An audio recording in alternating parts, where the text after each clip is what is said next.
அதிமுக இருந்து திமுகவில் சேர்ந்திருக்கீங்க. அதிமுகவுக்கு மாற்று திமுக தானே சார் வேற கட்சி இல்லைங்களா? திமுகவும் அதிமுகவும் ஒன்றுதான். ஆனால் இப்போது எங்கள் மீது நம்பிக்கை இல்லாத ஒரு தலைமை அதிமுகவில் இருக்கிறது. திமுகவுக்கு போனா திமுக பலம் பெறும், அதிமுக பலவீனம் அடையும். இதை நீங்க ஏத்துக்கிறீங்களா? எம்ஜிஆரோடு இருந்த போது, ஜெயலலிதாவோடு அரசியல் பயணம் செய்த போது உங்களுக்கு இப்ப ஏற்பட்ட மகிழ்ச்சி ஏற்படவில்லையா? நான் தலைமை தாங்கி ஒரு தேர்தல் பிரச்சார பொதுக்கூட்டத்தில் புரட்சித் தலைவர் எம்ஜிஆர் பேசியிருக்கிறார். இப்படி ஒரு வாய்ப்பு அதிமுகவில் வேறு யாருக்கும் கிடைத்திருக்குமா என்று எனக்கு சந்தேகம் தான். யாருக்கும் இல்லை. எங்களை பயன்படுத்திக் கொள்ளாவிட்டாலும் கூட பரவாயில்லை, நாங்களாகவே பயன்படுவோம் அந்த இயக்கத்திற்கு, அது வேறு விஷயம். ஆனால் எங்களை ஒழிக்க வேண்டும் என்று நினைத்தால் எப்படி அந்த இயக்கத்தில் தொடர முடியும் என்பதுதான் என்னுடைய கேள்வி. அழிவுப்பாதையை நோக்கி அந்த இயக்கம் போகிறது. அதை நம்முடைய எடப்பாடி பழனிசாமி வழிநடத்துகிறார். அவருக்கு இயக்கத்தை பற்றி கவலை இல்லை. சரியில்லை என்று சொன்னால் எங்கள் மீது வருத்தப்படுகிறார், கோபப்படுகிறார். சரியில்லை என்று சொல்வதை எப்படி ஒழிக்கலாம் என்று பார்க்கிறார். பொதுவாகவே அதிமுகவிலிருந்து திமுகவில் சேர்ந்தாலே அவளுக்கு கட்சி பதவியும் ஆட்சி பதவியும் கொடுப்பது திமுகவுடைய வழக்கமாக இருக்கு. பிஜேபி சீக்கிரம் இதை அதிமுகவை க்ளோஸ் பண்ணி விடுவார்களே என்ற ஆதங்கமும் என்ற வருத்தமும் நம்முடைய முதலமைச்சர் அவர்களுக்கு இருக்குது. எங்களுடைய கொள்கையை தான் சொல்லியிருக்காங்க. அவங்க கொள்கை தானே உங்க கொள்கையும். நீங்க பிஜேபி எதிர்த்து திமுகவை எதிர்த்து விஜயோட கூட்டணி வச்சிட வேண்டியது. நான் பேச்சுவார்த்தை நடத்தினேன், இப்படி விஜய் இப்படி முரண்டு பிடிக்கிறார், எனவே விஜயோட கூட்டணி வைத்துக் கொள்ள இனிமேல் முடியாது, வாய்ப்பில்லை அப்படின்னு எடப்பாடி என்ன சொன்னாரா? கடைசி நேரத்தில் எடப்பாடி பழனிசாமி அவர்கள் பிஜேபியை கலட்டி விட்டு விஜயோட கூட்டணி வைத்துக் கொள்வார் அப்படின்னு ஒரு பேச்சு. மக்கள் நல்ல அரசாங்கமாக நம்முடைய தளபதி ஸ்டாலின் அவர்கள் தலைமையில் இருக்கிற அரசாங்கம் இருக்கிறது. எம்ஜிஆர் தலைமையிலான அதிமுக, ஜெயலலிதா தலைமையிலான அதிமுக மக்களுக்கு இதை விட அதிகமா சேவை செய்யலைங்களா?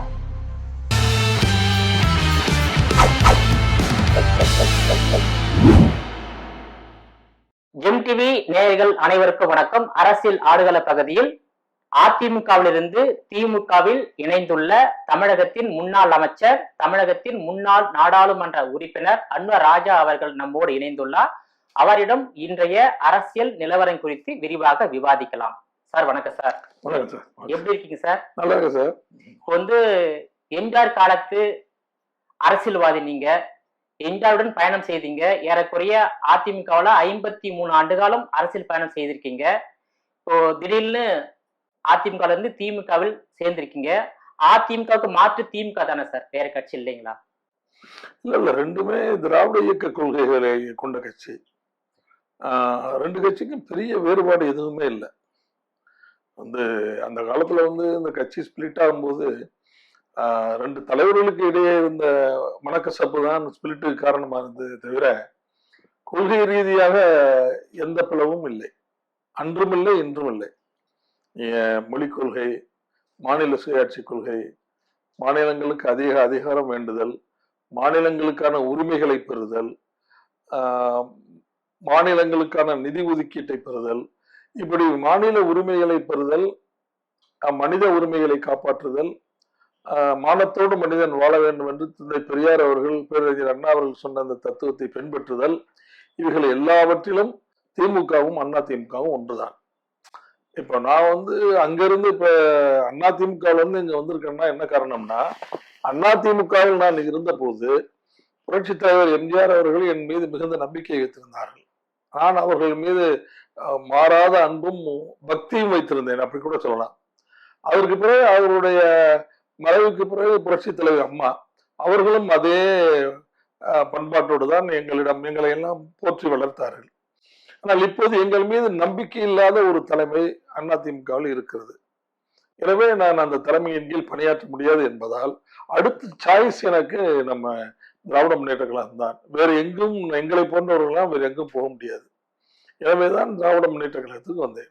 உங்க 53 ஆண்டுகால அரசியல் பயணம் அனுபவம் என்பது இப்போ திமுகவுக்கு போனா திமுக பலம் பெறும், அதிமுக பலவீனம் அடையும். இதை நீங்க ஏத்துக்கிறீங்களா சார்? இது அவங்க எடப்பாடி என்ன பழனிசாமி தான் இதை உணரணும். நம்ம ஒரு நாங்க வந்ததுனால அவர் பலவீனம் நினைக்கிற மாதிரி எனக்கு தெரியல. வந்து திமுக பலம்ங்கிறது என்பது உண்மைதான்.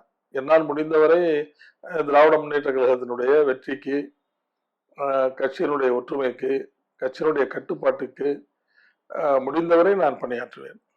இல்ல நீங்க வந்து திமுகவில் இணைய வேண்டும் என்ற முழு மனதோடு இணைந்திருக்கீங்களா? இல்ல அந்த முழு மனது இல்லையா? நீங்க பேட்டி கொடுத்த போது நான் பார்த்தேன்.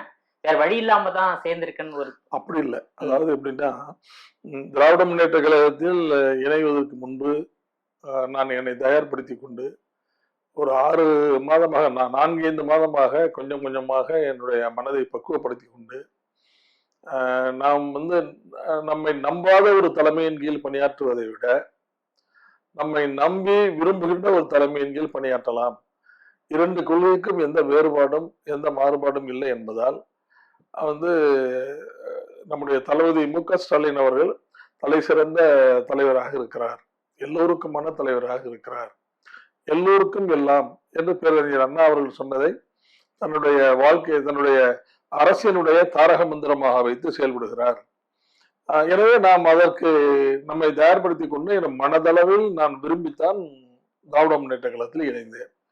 நான் திராவிட முன்னேற்ற கழகத்தில் இணைந்ததற்கு பிறகு மிகவும் மகிழ்ச்சியாக இருக்கிறேன். ஒரு 4 முறை முதலமைச்சர் அவர்களை சந்திக்கின்ற வாய்ப்பு கிடைத்தது. 4 முறை சந்தித்ததற்கு பிறகு இப்போது நான் என்ன நினைக்கிறேன் என்றால், இவ்வளவு அருமையான, மென்மையான, வந்து ஒரு நாகரிகமான, கொள்கை ரீதியாக தன்னையே இந்த இயக்கத்திற்கு, இந்த நாட்டிற்கு அர்ப்பணித்துக் கொண்டிருக்கின்ற ஒரு தலைவரை இவ்வளவு நாள் நாம் மிஸ் பண்ணி விட்டோமே என்ற ஆதங்கம் தான் என்னிடம் மேலோங்கி இருக்கிறது. இப்போ எம்ஜிஆரோடு இருந்த போது, ஜெயலலிதாவோடு அரசியல் பயணம் செய்த போது உங்களுக்கு இப்ப ஏற்பட்ட மகிழ்ச்சி ஏற்படவில்லையா? இல்ல இல்ல, எனக்கு மகிழ்ச்சி ஏற்பட்டது அவர்கள் இப்போது இல்லையே. நான் என்ன சொல்றேன்னா, புரியுது. புரட்சி தலைவர் எம்ஜிஆர் என்னை போற்றி வளர்த்தார். நான் தலைமை தாங்கி ஒரு தேர்தல் பிரச்சார பொதுக்கூட்டத்தில் புரட்சி தலைவர் எம்ஜிஆர் பேசியிருக்கிறார். இப்படி ஒரு வாய்ப்பு அதிமுகவில் வேறு யாருக்கும் கிடைத்திருக்குமா என்று எனக்கு சந்தேகம்தான். யாருக்கும் இல்லை.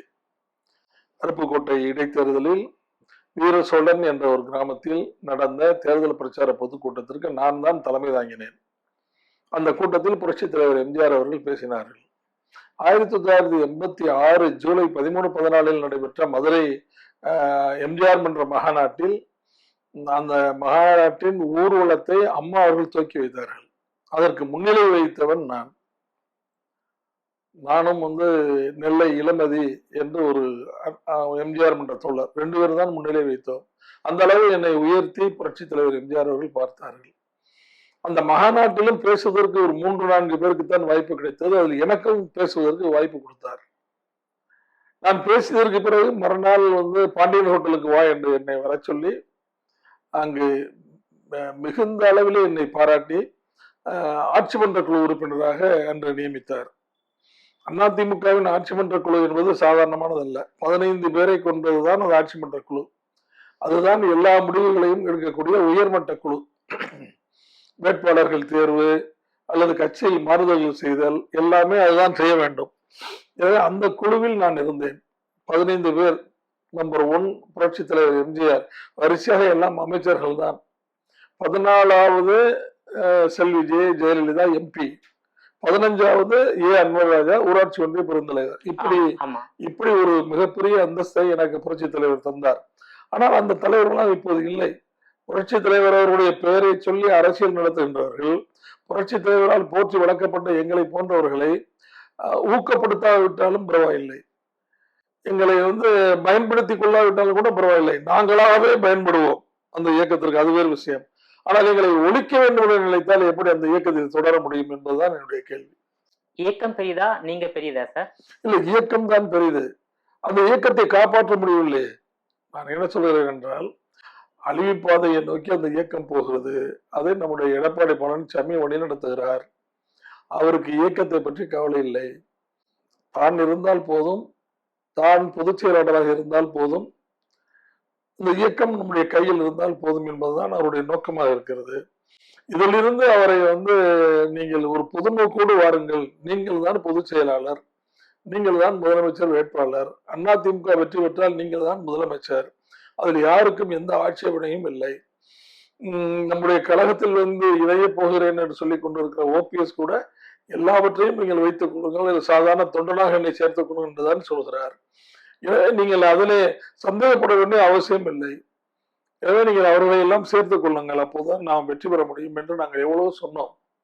அதையெல்லாம் அவர் கேட்கின்ற மனோநிலையில் இல்லை. நான் மட்டுமில்ல, கட்சியினுடைய மிக உயர்ந்த மூத்த முன்னாள் அமைச்சர்கள் அவரை சந்தித்து, அவருடைய வீட்டிலேயே அவரை சந்தித்து ஒரு 3 மணி நேரத்திற்கு மேல் இது சம்பந்தமான ஒரு வாதம் நடத்தி, நீங்கள் எல்லாரையும் சேர்த்துக் கொள்ளலாம், ஓபிஎஸ்ஐ சேர்த்துக் கொள்ளலாம், சின்னம்மாவையும் சேர்த்துக் கொள்ளலாம், அவர்களுக்கு ஏதாவது ஹானரரி போஸ்ட் கொடுக்கலாம், தினகரன் அவர்களை சேர்த்துக் கொள்ள முடியாவிட்டால் கூட அவர்களோடு கூட்டணி வைத்துக் கொள்ளலாம். இப்படி எல்லாம் வைத்தால் அதிமுக ஒன்றுபட்ட அதிமுகவோ மாறிவிடும். அப்படி மாறிவிட்டால் நம்மோடு கூட்டணிக்கு மற்ற கட்சிகள் நம்மை தேடி வருவார்கள். அப்படி வருகிற போது நாம் இயற்கையாகவே பலம் பெறலாம். அந்த பலம் மிகுந்த அதிமுகவுக்கு நீங்கள் பொதுச் செயலாளராக இருந்து தலைமை தாங்கலாம், உங்களை நாங்கள் பின்பற்றுகிறோம் என்று சொன்னால், இதை அவர் நம்பவில்லை. இதில் அவருக்கு நம்பிக்கை இல்லை. நம்பிக்கை இல்லாத காரணத்தால் அதெல்லாம் முடியாது, என்னிடம் விட்டு விடுங்கள், நான் ஆட்சியை பிடித்து காட்டுகிறேன், ஆட்சியை பிடித்து காட்டுகிற சூட்சுமம் எனக்கு தெரியும், நீங்கள் எல்லாம் எனக்கு இந்த ஒரு முறை சந்தர்ப்பம் கொடுங்கள் என்று கேட்டு அவர்களை அனுப்பிவிட்டார். இப்படி இருக்கிறவர்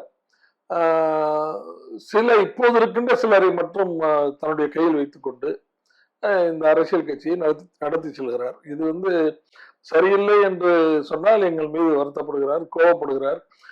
சரியில்லை என்று சொல்வதை எப்படி ஒழிக்கலாம் என்று பார்க்கிறார். அப்படி பார்க்கிற போது என் போன்றவர்கள் அங்கு எப்படி தொடர முடியும்? நீங்க நல்ல யோசித்து பார்க்க வேண்டும். இப்ப நான் திராவிட முன்னேற்ற கழகத்தில் என்னை இணைத்துக் கொண்டேன். இணைத்துக் கொண்டதற்கு பிறகு நம்முடைய தளபதி அவர்கள், மாண்புமிகு முதலமைச்சர் அவர்கள் மிகுந்த பரிவு காட்டினார். நான் மனம் விரும்பித்தான் உங்களை ஏற்றுக்கொண்டிருக்கிறேன் என்றெல்லாம் அவரிடம் நான் தெரிவித்தேன். அதை அவர் ஒப்புக்கொண்டார். ஒரு 15-20 நாட்களுக்குள் என்னுடைய நடவடிக்கைகளை பார்த்துவிட்டு மாநில இலக்கிய தலைவராக என்னை நியமித்திருக்கிறார். அப்ப நான் உற்சாகமாக பணியாற்றுவேனா இல்லையா? அதுதான் ஒரு இயல்பான. பொதுவாகவே அதிமுகவிலிருந்து திமுகவில் சேர்ந்தாலே அவளுக்கு கட்சி பதவியும் ஆட்சி பதவியும் கொடுப்பது திமுகவுடைய வழக்கமாக இருக்கிறது. அது அப்படின்னு நீங்க பார்க்க முடியாது. எப்படின்னா, அதிமுகவில இருந்து இங்க வர்றவங்க பூராவுமே தன்னுடைய உழைப்புக்கு தகுந்த மரியாதை கிடைக்கவில்லை. நம்ம உழைப்பை இவர்கள் மதிக்க மாட்டேன் என்கிறார்கள். சில பேர் லாபி பண்ணுவார்கள். அம்மா இருக்கும் போதே சில பேர் லாபி செய்து அவர்களுக்கு வேண்டியவர்களை புஷ் பண்ணிவிட்டு வேண்டாதவர்களை வெளியே அனுப்பி விடுவார்கள். அப்படி வந்தவர்கள் தான் இங்க திராவிட முன்னேற்ற கழகத்தில் வந்திருக்கின்றவர்கள் எல்லாம் திறமையானவர்களுக்கு தான் இந்த வாய்ப்பு வழங்கப்படுகிறதே தவிர தவறை ஜெயலலிதாவும் செய்தார்களா? ஜெயலலிதா செய்யவில்லை. ஜெயலலிதா ஆட்சி காலத்திலும் நடந்தது. முத்துசாமி முதல் சேகர் பாபு வரையில. அதாவது அம்மா செய்யவில்லை. அம்மாவுக்கு பின்னால் இருந்தவர்கள் தாங்கள் சொன்னதை இவர்கள் எல்லாம் கேட்க மறுக்கிறார்கள் என்பதால் மிக சாதுரியமாக அம்மா அவர்களிடம் இவர்களை பற்றிய தவறான செய்திகளை சொல்லி இவர்களை வெளியே அனுப்பிவிட்டார். அதுதான் நடந்தது.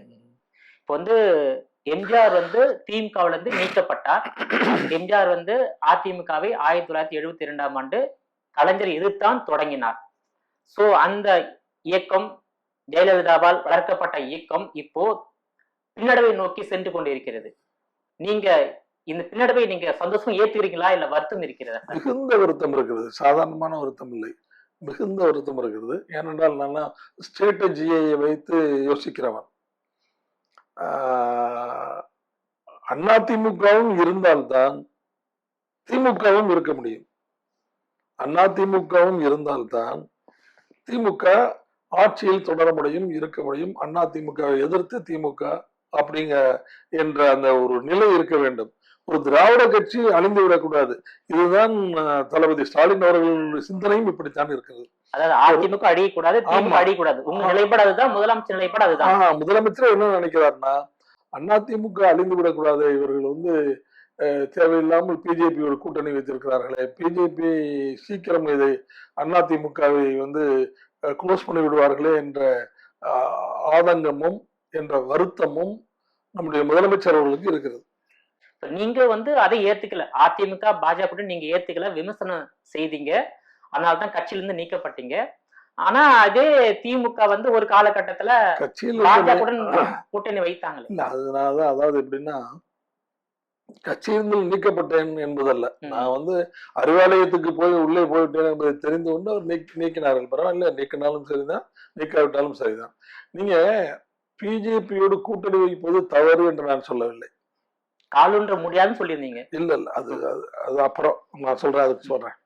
இப்ப பிஜேபியோடு கூட்டணி வைப்பது தவறு, அதனால் நான் அவங்களிடமிருந்து விலகிக் கொள்கிறேன் என்று நான் சொல்லவே இல்லை. அப்படி சொல்றதா இருந்தா 1998லயே சொல்லியிருக்கணும். 98ல அம்மா பிஜேபியோட கூட்டணி வச்சாங்க. அப்ப நாங்கெல்லாம் வந்து அதை மிகுந்த ஆதரவு அதுக்கு தந்தோம். அதற்கு பிறகு 2004லும் அம்மா கூட்டணி வைத்தார்கள். அப்போதும் நாங்கள் அதை ஏற்றுக்கொண்டோம். என்ன காரணம் என்றால், பிஜேபியோடு கூட்டணி வைக்கிற போது பிஜேபி ஒரு சின்ன கட்சி. அந்த சின்ன கட்சிக்கு எவ்வளவு இடம் தர முடியுமோ அவ்வளவு இடத்தை அம்மா தந்தார்கள். அவருடைய கட்டுப்பாட்டில் அம்மா அந்த கூட்டணியை வைத்திருந்தார்கள். 2004லும் அப்படித்தான், அம்மாவுடைய கட்டுப்பாட்டில் தான் அந்த கூட்டணி இருந்தது. வாஜ்பாய், அத்வானி போன்ற மிகப்பெரிய தலைவர்கள் இருந்த அந்த காலத்திலேயே கூட அதிமுக கொடுக்கிற இடத்தை தான் அவர் வாங்கி கொண்டார்கள். 1998ஆம் ஆண்டு நாடாளுமன்ற தேர்தலில் பிஜேபிக்கு 5 இடங்கள் தான் அம்மா கொடுத்தார்கள். அதாவது பார்லிமெண்ட்டுக்கு. அதே போல சட்டமன்றத்திலும் கொஞ்சம் இடங்கள் தான் அம்மா கொடுத்தார்கள். அதே போல்தான் வந்து கலைஞர் அவர்களும் பிஜேபியோட கூட்டணி வைக்கிற போது அவருடைய கட்டுப்பாட்டில் தான் அந்த கூட்டணி இருந்தது. காங்கிரஸோடு கூட்டணி வைக்கும் போதும் கலைஞர்களின் கட்டுப்பாட்டில் தான் காங்கிரஸ் இருந்தது. காங்கிரஸுக்கு என்ன கொடுக்க வேண்டும், இவ்வளவுதான் உங்களுக்கு என்று அது அவருடைய கட்டுப்பாட்டில் வைத்திருந்தார்கள். இந்த கூட்டணிக்கு அவர்கள் தான் தலைமை தாங்கினார்கள். இப்ப அதிமுக பிஜேபியோடு கூட்டணி வைத்த போது அதற்கு என்ன பெயர்? அதிமுக கூட்டணி என்று பெயர். சரியா? திமுக கூட்டணி வைத்த போது அதற்கு என்ன பெயர்? திமுக கூட்டணி என்று பெயர். அதில் பிஜேபி இருக்கிறது. இங்க அதிமுக கூட்டணி, அதில் பிஜேபி இருக்கிறது. அவ்வளவுதான். அதிமுக தான் தலைமையில தான் கூட்டணி. இல்ல இல்ல, இப்ப எப்படி இருக்கு? இப்ப அதிமுக தலைமையிலான கூட்டணி தான் பிஜேபி இருக்கிறாங்க. என்டிஏ கூட்டணி தேச லெவல் இருக்கு. இருந்தாலும் தமிழ்நாட்டுக்கு தலைமை வைக்கிறது இபிஎஸ் தான். நான் என்ன சொல்றேன்னா, தேசிய அதாவது அதிமுக வந்து பிஜேபி இந்த கூட்டணியில் இருக்கும், ஆட்சியை பிடிக்கும், அந்த ஆட்சியில் பிஜேபியும் இடம்பெறும். அதிமுகவிலிருந்து ஒருவர் முதலமைச்சராக வருவார் அப்படிதான் சொல்றாரு. யாரு? நம்ம அமித்ஷா. அப்ப அமித்ஷா தானே டிசிஷன் மேக்கரா இருக்காருங்க. இல்ல, அவருடைய கருத்தை பதிவு செய்யறாரு. இல்ல அவருடைய கருத்தை இப்ப கூட்டணிக்குள்ள ஒரு 2 தலைவர்கள் பேசி முடித்து ஒரே கருத்தை தான் வெளியே சொல்ல வேண்டும். அப்பதான் வந்து தொண்டர்கள் ஏத்துக்குவாங்க. அமித்ஷா வந்து தேர்தலுக்கு பிறகு அதிமுகவிலிருந்து ஒருவர் முதலமைச்சராக வருவார் அப்படின்னு சொன்னா, அப்ப இவர் அதிமுக இல்லையா? ஓபிஎஸ், இபிஎஸ் தானே கூட்டணிக்கு தலைவர், அவர் தானே முதலமைச்சரா வரணும். இபிஎஸ் தான் முதலமைச்சரா வருவார் அவருன்னு சொல்லவே இல்லையே. அப்படின்னா நான் மாதிரி ஆளுங்க என்ன நினைக்கிறோம்னா, ஏதோ ஒரு ஹிடன் அஜெண்டா வச்சிருக்காங்க பிஜேபி. மறைமுக சதி திட்டம். ஆமா, ஒரு சதி திட்டம் வச்சிருக்காங்க. மகாராஷ்டிராவை போல, இன்னும் பிற மாநிலங்களை போல. மகாராஷ்டிரா தேர்தல் என்னாச்சு? தேர்தல் நடந்துகிட்டு இருக்கும் போதெல்லாம் ஏக்நாத் ஷிண்டே தான் முதலமைச்சர்னு சொல்லிட்டே வந்தாங்க. ஆனா உங்களை விட எங்க கட்சி அதிகமா சீட்டை பிடிச்சிருச்சு, அதனால தேவேந்திர பட்னாவிஸ் தான் முதலமைச்சர்னு சொல்லிட்டாங்கல்ல எலெக்ஷன் முடிஞ்ச உடனே. அவங்க என்ன வேணாலும் பண்ணுவாங்க.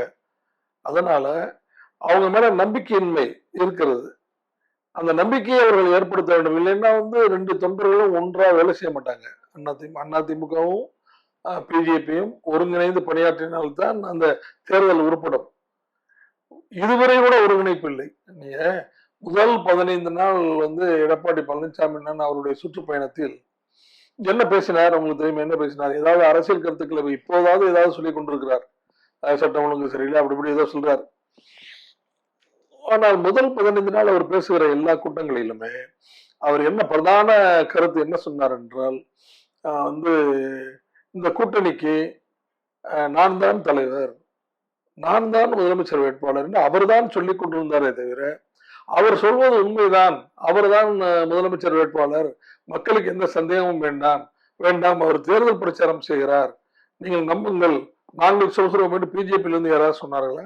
அல்லது பிஜேபி மாநில தலைவராக சொன்னாரா? நைனா நாகேந்திரனாக சொன்னாரா?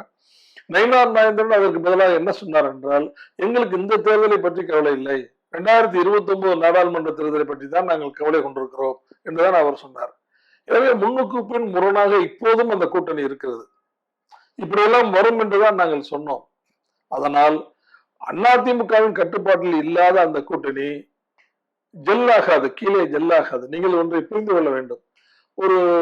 ஒரு ஆண்டுக்கு முன்பு நம்முடைய எடப்பாடி பழனிசாமி தலைமை கழகத்திலிருந்து செயற்குழுவை முடித்துவிட்டு கீழே இறங்கி அவரே வந்து எப்போதும் நம்முடைய இவர்தான் செய்திகளை சொல்வார், நம்ம ஜெயக்குமார் தான் செய்திகளை சொல்வார், பத்திரிகை துறையில சொல்லுவார். ஆனால் அந்த இதில் வந்து ஒரு பேப்பரில் எழுதி வைத்துக் கொண்டு எடப்பாடியின் கீழே வந்து வாசித்தார், நாங்கள் முடிவு செய்து விட்டோம், இனிமேல் வந்து பிஜேபிக்கும் அதிமுகவுக்கும் கூட்டணி கிடையாது என்று அவர் சொன்னார். கூட்டணி கிடையாது என்று சொல்லி இந்த செய்தி வெளியே வந்தவுடன் தமிழ்நாடு முழுவதும் தீபாவளி கொண்டாட்டத்தை போல அதிமுக தொண்டர்கள் கொண்டாடினார்கள். உங்களுக்கு தெரியும், எல்லா இடங்களிலும் வெடி வெடித்து மிகப்பெரிய ஆர்ப்பாட்டம், எல்லா இடங்களிலும் இனிப்பு வழங்கினார்கள், பேருந்தில் பயணிக்கின்ற பயணிகளுக்கெல்லாம் லட்டு வழங்கினார்கள். இப்போதுதான் எங்களுக்கு விடுதலை கிடைத்தது என்பதை போல அவர்களுடைய உணர்வு இருந்தது.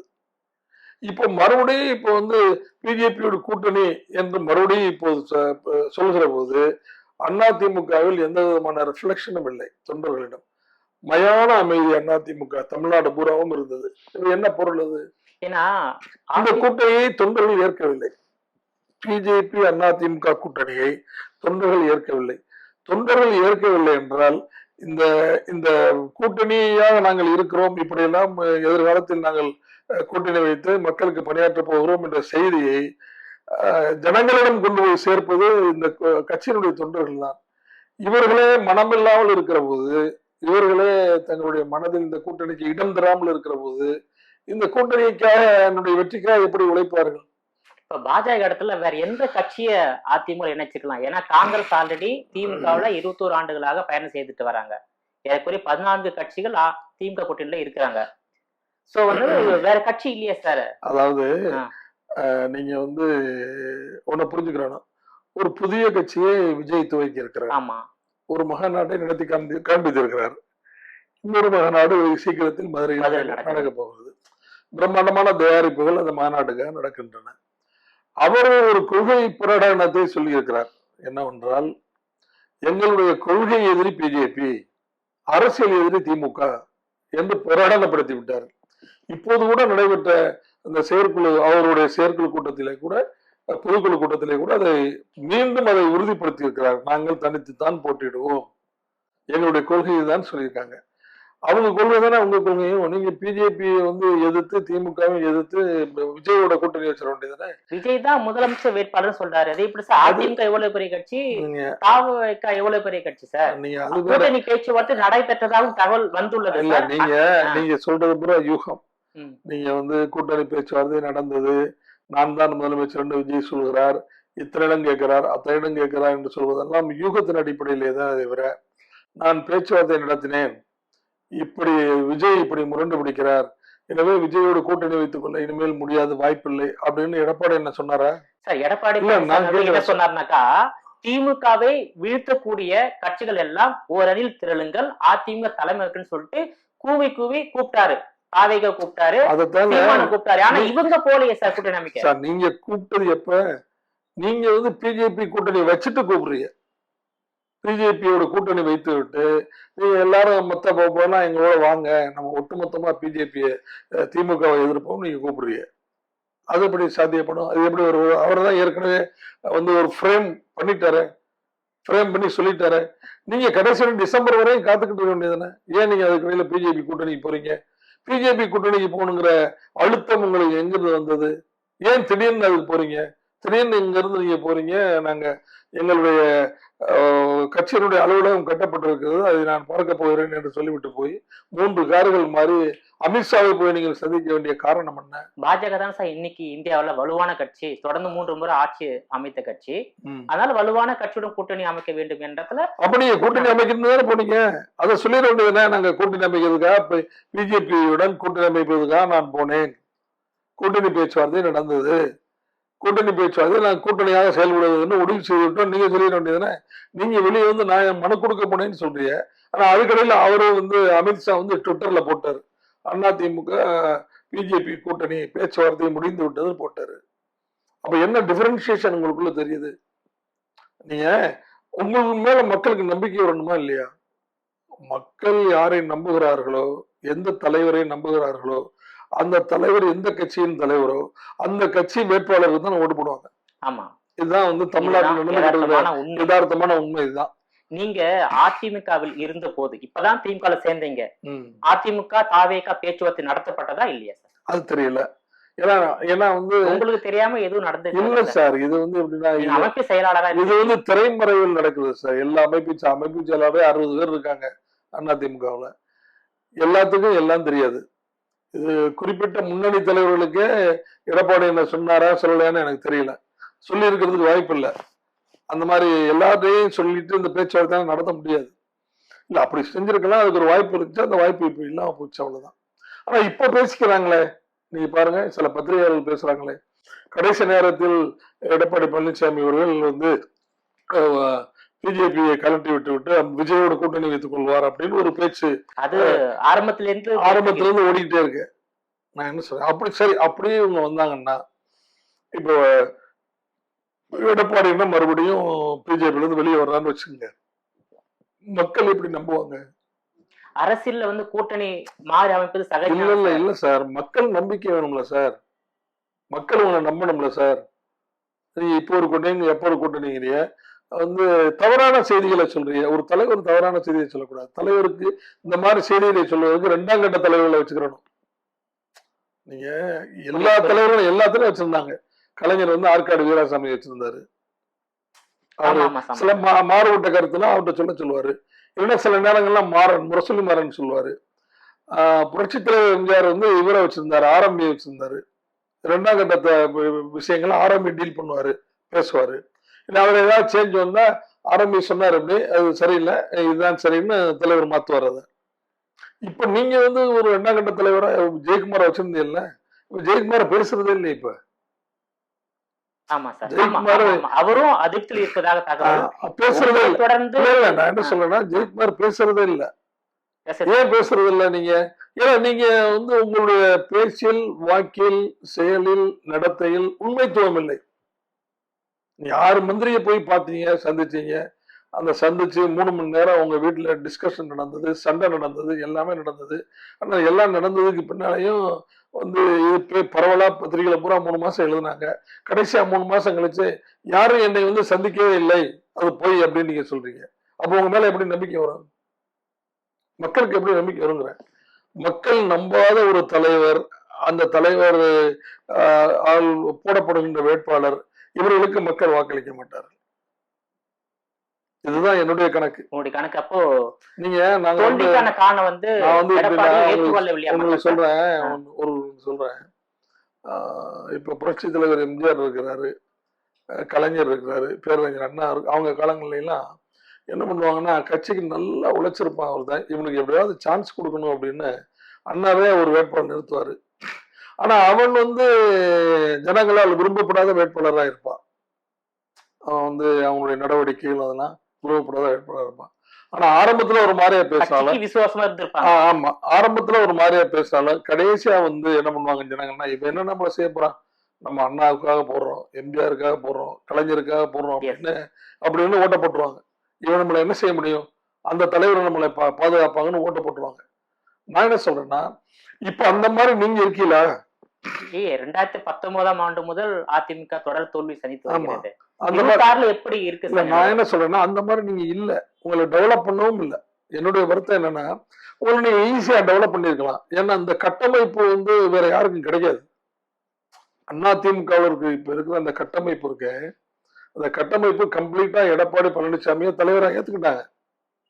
இப்படி ஒரு சந்தர்ப்பத்தை பயன்படுத்தி நீங்க உங்களை வந்து பில்டப் பண்ணிருக்கலாமே. உங்களுடைய குணாதிசயங்கள், உங்களுடைய நடவடிக்கைகள் இதெல்லாம் மாத்தி இருக்கலாம், மாத்தல. இனிமே ஒரு மாத்தவே மாட்டாரு அப்படிங்கிற மாதிரி ஒரு சூழ்நிலை தானே இப்ப ஏற்பட்டிருக்கு. இப்ப அங்க இருக்கிற தலைவர்கள் எல்லாம் எப்படி இருக்காங்கன்னா, மிகப்பெரிய மன அழுத்தத்தோடு இருக்காங்க. உங்களை போல இன்னும் 20 பேர் வந்து அதிமுக இருந்து திமுகவை இணைய போவதாகவும் ஒரு தகவல் இருக்கு. அது யூகம், எனக்கு அது தெரியல. உங்களை தொடர்ந்து கார்த்தி தொண்டைமான், மைத்ரேயன் வந்து இணைந்திருக்காங்க. அடுத்து வந்து புகழேந்தியும் இணைய போவதாக ஒரு தகவல். நான் என்ன சொல்றேன்னா, அது எனக்கு தெரியல. தெரிஞ்சாதான் நான் அதை சொல்ல முடியும். தெரியல. ஆனா சில பேர் என்கிட்ட பேசும்போது சொன்னாங்க, எங்களால பேச முடியல, ஆனா எங்களுக்காக நீங்க பேசிக்கிட்டு இருக்கீங்க அப்படின்னு சில பேர் என்கிட்ட சொன்னாங்க. அது மட்டும் தான் சொல்ல முடியுமே தவிர மற்றபடி ஒண்ணும் இல்லை, எனக்கு தெரியல. 26ல வந்து அதிமுக ஆட்சி கைப்பற்றுமா இல்ல திமுகவே ஆட்சி தக்க வைத்துக் கொள்ளுமா? கண்டிப்பா திமுக தக்க வைத்துக் கொள்ளும், அதுல ஒன்றும் சந்தேகமே இல்லை. எப்படி சொல்றீங்க சார்? இல்லை, வந்து ஒரு பெரிய அளவில் வந்து மிகப்பெரிய அளவில் அதிருப்தியோ இதோ இந்த நம்முடைய தளபதி அவருடைய ஆட்சியில இல்லை. ஒண்ணு. ரெண்டாவது, ஒவ்வொரு இண்டிவிஜுவலும் ஏதாவது ஒரு வகையில் பலன் பெற்றிருக்கிறார்கள் இந்த ஆட்சியில். அதாவது மகளிர் ஊக்கத்தொகை எல்லாருக்கும் போயிருக்கு. இப்ப மறுபடியும் எஞ்சி இருக்கிற வந்து 20 லட்சம் 25 லட்சம் பேருக்கு அந்த ஊக்கத்தொகை போக போகுது. அந்த வீடு தேடி போய் அந்த பெட்டிஷன்ஸ் வாங்கி அந்த அங்கங்க அந்த பிரச்சனையை பூரா தீர்த்து வைக்கிறாங்க. அது ஒரு பெரிய விஷயம். எல்லாத்தையும் விட காலை உணவுங்கிறது அந்த வீட்டினுடைய தாய்மார்களுடைய வந்து வாக்கு அப்படியே நமக்கு சேர்த்து கொடுக்கும். ஏன்னா காலையில இவங்க உணவு தயார் பண்ணி இந்த குழந்தைய அனுப்புறதுக்கு முன்னால ரொம்ப இது பண்றாங்க. கிளீனா அந்த காலை உணவு அவர்களுக்கு பிள்ளைகளுக்கு வழங்கப்படுகிறது. அதிலேயே பல லட்சம் பிள்ளைகளுக்கு வழங்கப்படுகிறது. இப்ப முதியவர்கள் வந்து போய் ரேஷன் கடையில ஜாமான் வாங்க முடியாது. இப்ப வாங்க முடியாதுல்ல. அதே ஒரு 21 லட்சம் பேருக்கு என்ன பண்ணிருக்காங்கன்னா, அவங்களுக்கு வீட்லயே கொண்டு சப்ளை பண்ற மாதிரி இப்ப ஏற்பாடு பண்ணியிருக்காங்க. இந்த மாதிரி அதாவது ஜனங்களோடு நேரடியாக நெருங்கிய தொடர்பு வைத்திருக்கின்ற, அவருடைய கஷ்டத்தை புரிந்து கொண்டு தொடர்பு வைத்திருக்கின்ற ஒரு ஜனரஞ்சகமான மக்கள் நல அரசாங்கமாக நம்முடைய தளபதி ஸ்டாலின் அவர்கள் தலைமையில் இருக்கிற அரசாங்கம் இருக்கிறது.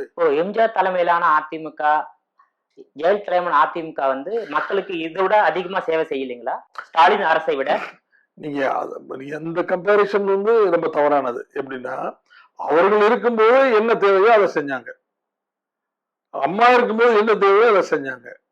இப்ப வந்து தளபதி அவர்கள் என்ன தேவையோ ஜனங்களுக்கு அதை செய்கிறார். அவ்வளவுதான். இல்ல சரி, உங்க விரிவான தகவலுக்கு ரொம்ப நன்றி சார். வணக்கம். நேயர்களே, மீண்டும் இது போன்ற மற்றொரு அரசியல் ஆடுகளத்தில் மற்றொரு ஆளுமையுடன் சந்திக்கிறேன். அதுவரையில் உங்களிடமிருந்து விடைபெறுவது நான் உங்கள் விஜயபாலன்.